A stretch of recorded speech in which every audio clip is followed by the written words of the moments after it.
Recently, it seems that the world has, once again, on the climate crisis. Between Trump's election over in the US, the absolute disaster that was COP29, and the continued genocides and conflicts occurring in Palestine, the Congo, Sudan, Ukraine, and elsewhere across the world, killing both people and planet. It's quite easy to fall into the trap of thinking that most of humanity just doesn't really care about our path towards mutual destruction. But is it really all over for the climate crisis? Well, let's find out. Is it just me, or does it feel like we're getting closer and closer to climate doomsday without really making any substantial progress? I mean, I remember being surrounded by talk of a climate and environmental crisis for most of my life, and yet it still seems that the world is stuck in some kind of limbo. In 2021, I was lucky enough to be invited to COP26, the world's annual climate conference that year was being hosted in Scotland. I remember coming back from that conference with a bigger existential crisis than I'd ever had. Because why weren't the politicians listening to the climate activists, the scientists, and literally every other person telling them the exact steps that they needed to do to halt the climate crisis in its tracks? Instead, all the politicians seemed to do was joke about how they'd get less tea because tea crops would be impacted by the climate. Yikes. 3 years later, and here we still are. COP29 just finished, and once again, surprise surprise, despite the tireless campaigning of climate activists across the globe, the politicians of the global north, i.e. the people with all of the power, didn't respond how they needed to. I mean, it probably doesn't help that this year's COP was held in Azerbaijan, a literal petrostate. Firstly, France decided not to show up at all because, oh wait, they were called out for being a colonial empire and decided to stay home and cry over their baguettes instead. On the plus side though, 1,773 fossil fuel lobbyists did show up. Yay! Then, despite the topic of this conference being all about climate financing, the global north decided to only offer $250 billion of climate financing every year until 2035 to the developing world, which is a pitifully tiny amount of money, causing a dozen representatives from the least developed countries bloc and the Alliance of Small Island States to walk out in protest. Finally, COP29 concluded with an agreed-upon financial deal that countries in the developing world would get £1 trillion a year in funds from developed countries to help them shift to a low-carbon economy and cope with the impacts of extreme weather by 2035. But only $300 billion of that would actually come in the form of grants and low-interest loans. The remainder would need to come from private investors and potential new sources of money yet to be agreed. So yeah, not great seeing as how many countries in the world, especially those in the global south, are already suffering massively from the impacts of the climate crisis. Meanwhile, the global north has colonized, driven forwards late-stage capitalism, and emitted much, much more than our fair share. Anyway, the woefully inadequate climate financing deal struck at COP29 is just the tip of the iceberg. The US, of course, recently elected Trump, a well-known climate denier and all-around loony bin. And seeing as how the US are currently one of the top CO2 emitters per capita and the second highest CO2 emitting country in the world, that is definitely not going to help them start to clean up their act. I mean, to be fair, we're not much better over here. The UK is one of the earliest historical emitters.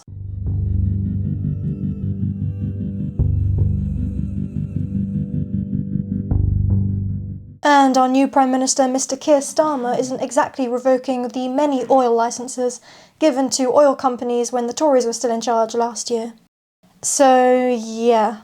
And in the background of all this, well, of course, it's the corporations who are smugly smiling away as the world fails to do anything to keep them in check, and they keep churning over more and more profit. Whether it's fossil fuel companies selling thousands of lobbyists to COP, or the large corporations across the world dumping waste everywhere, committing loads of human rights abuses, and emitting as much as they want without a care in the world, they are all part of the same game, making money. In fact, they are so good at it that they manage to blend in seamlessly with our nation-states and politicians, bribing their way to avoid any kind of proper regulations or sanctions. In a complicated world such as ours, where the average person isn't listened to, are we all just powerless to watch our planet's continued demise as we fall headfirst into the climate crisis? Or is all hope not yet lost?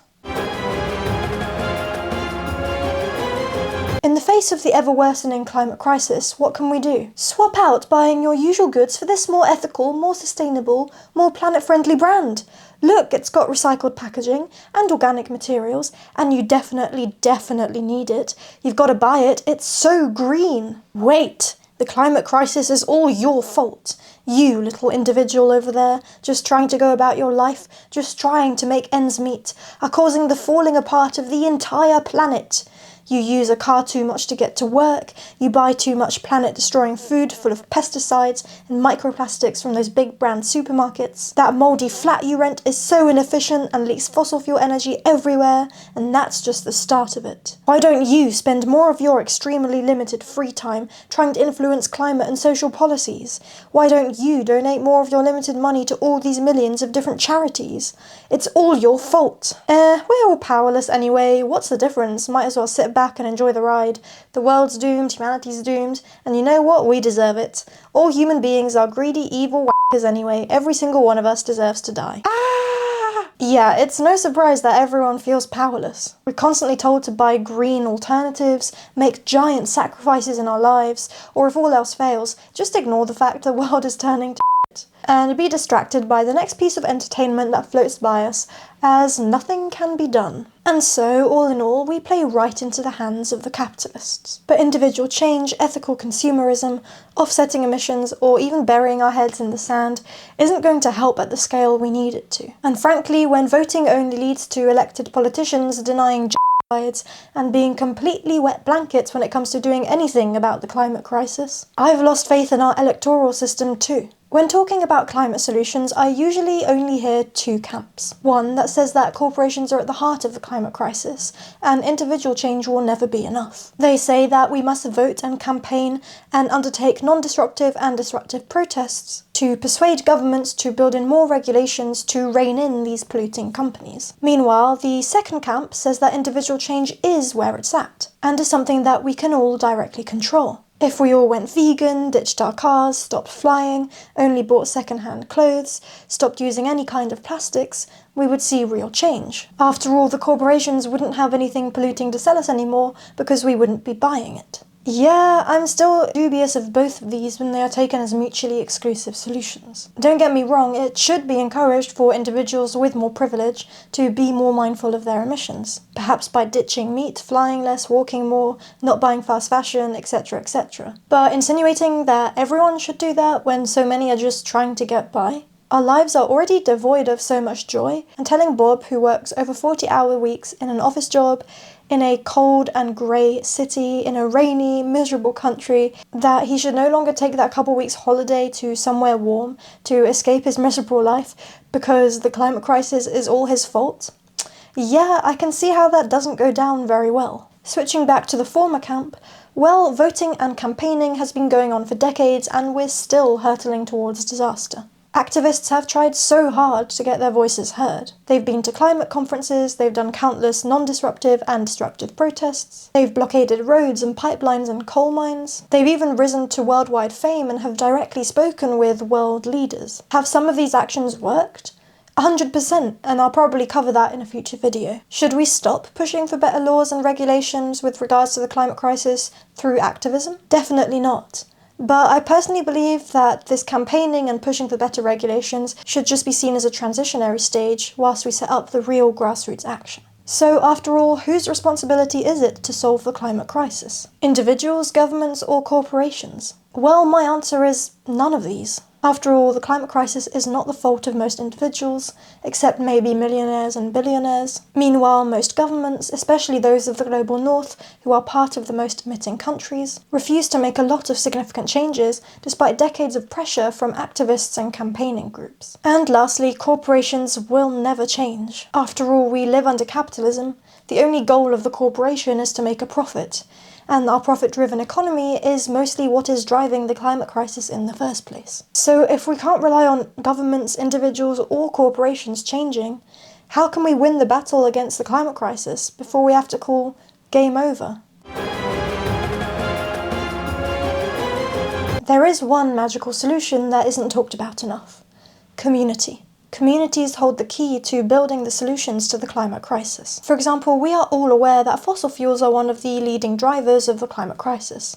We all rely on them for energy, for transport, and even for creating resources like plastics. It's incredibly difficult for the average individual to divorce themselves from fossil fuels completely. Meanwhile, fossil fuel regulations, despite activists and scientists pushing so hard for them, are not being put into place quickly enough. But if communities had access to their own decentralized renewable energy, owned by them, they wouldn't need to rely on fossil fuels for energy anymore. This could be wind turbines in the UK, or solar panels in Egypt, or even geothermal energy in Iceland. And if each community themselves could organise robust public transport systems, as well as maybe fleets of hireable bikes and electric vehicles, then individual fossil fuel powered vehicles would no longer be needed. And if communities banded together to support scientists to work on alternatives to plastics, then these would soon no longer be needed either. In an ideal world, profit would no longer be a motive. Communities would be organised horizontally, with everything done for the benefit of people and planet. Of course, there are still many issues that need to be pushed through before we ever can dream of getting to this stage. Mainly, how do we build all this into our system right now, when everything in our world is controlled by governments and the profit motive, leaving most individuals completely powerless,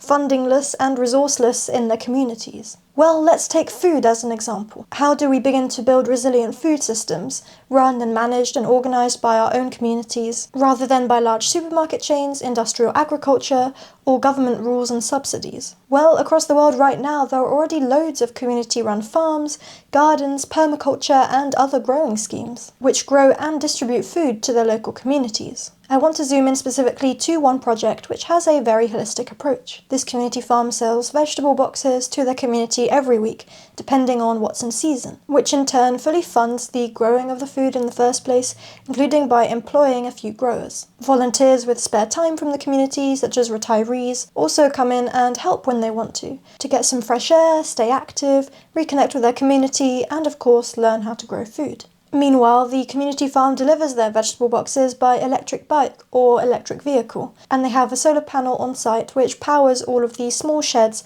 and buildings they need to store the vegetable in or run meetings and preparation. Of course, there's a long way to go with bridging the gap between the scale of a lot of small community farms such as this one and the scale at which food is consumed and produced today. But if piece by piece, communities could start to pull away from the toxic systems that are driving the climate crisis today by building their own resilient and horizontally organised systems in their place, without hierarchy or profit generation. I think we could start to see a real improvement in quality of life and in solutions to tackle our climate crisis. Community food systems and renewable energy are just the start. Community managed rewilding projects, repair workshops, clothes swaps, maker spaces, tool and knowledge libraries, community larders, mutual aid networks, citizen assemblies, and community juries, and more could all be part of the solutions to building a better world. In fact, the world that could begin to emerge as a result of building resilient, horizontally organised, community-based systems could be a solarpunk world, a collective future where humans work together with nature and the planet to meet all of our needs and desires. The key thing here is not to lose hope. Powers that be want us to lose hope, to submit to our current capitalist system. But we can beat capitalism, and we can do our best to mitigate the impacts of the climate crisis. In the meantime, whilst we build a better world, do we need to keep campaigning and undertaking radical action to make sure there is a fair amount of climate financing for the Global South, and that large oil projects are stopped as soon as possible? Yes, of course. But a slightly better world shouldn't be our end goal. We can imagine and build a world as utopic as we like. We can build a better future together, and people from all across the globe are already doing so right now. So let's invest what we can into our communities and start to build the world we want to see. Okay, so I've got a very exciting solarpunk project that fits in very well to this video that I've been working on for the past 2 years. It's something that you should all be able to get involved with if you want to help strengthen and scale up grassroots solarpunk action. We're almost ready to launch, and I'll hopefully be announcing exactly what it is and talking more about it in the next few months. I'm so excited to tell you guys about this project. Anyway, thank you for watching, and let me know your opinions on how we can best tackle the climate crisis in the comments below. See you in the next one. Bye!